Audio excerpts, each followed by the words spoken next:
കുറച്ച് പാലിൻ്റെ പാട എടുത്ത് സൂക്ഷിച്ച് വെച്ചിരുന്നതാണ്. അതുകൊണ്ട് ഇപ്പം ബട്ടർ വെണ്ണയാക്കാനുള്ള പ്രോസസ്സിൽ നടന്നുകൊണ്ടിരിക്കുകയാണ്. കുഞ്ഞിന് കൊടുക്കാനാണ്, മോന്.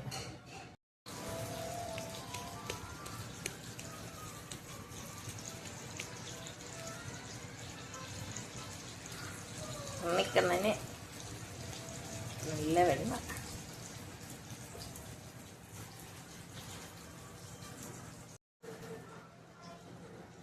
നല്ല നറുവെണ്ണയാണ് ഇത്. നമ്മളിവിടെ പാല് മേടിക്കും കുഞ്ഞിന് കൊടുക്കാനേ.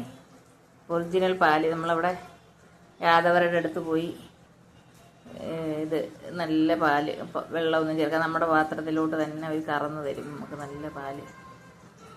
അപ്പോൾ അതിനകത്തുനിന്ന് കിട്ടിയ വെണ്ണയായത് കേട്ടോ. എൻ്റെ പാല് കാച്ചിയിട്ട് ഞാൻ പാട എടുത്തിങ്ങനെ വയ്ക്കും. ഇതിപ്പം 2 ആഴ്ചയിലത്തെ പാടയായത്. അതിനകത്ത് കിട്ടിയ ബട്ടറാണ് മോന് കുഞ്ഞിന് കൊടുക്കാനായിട്ടേ.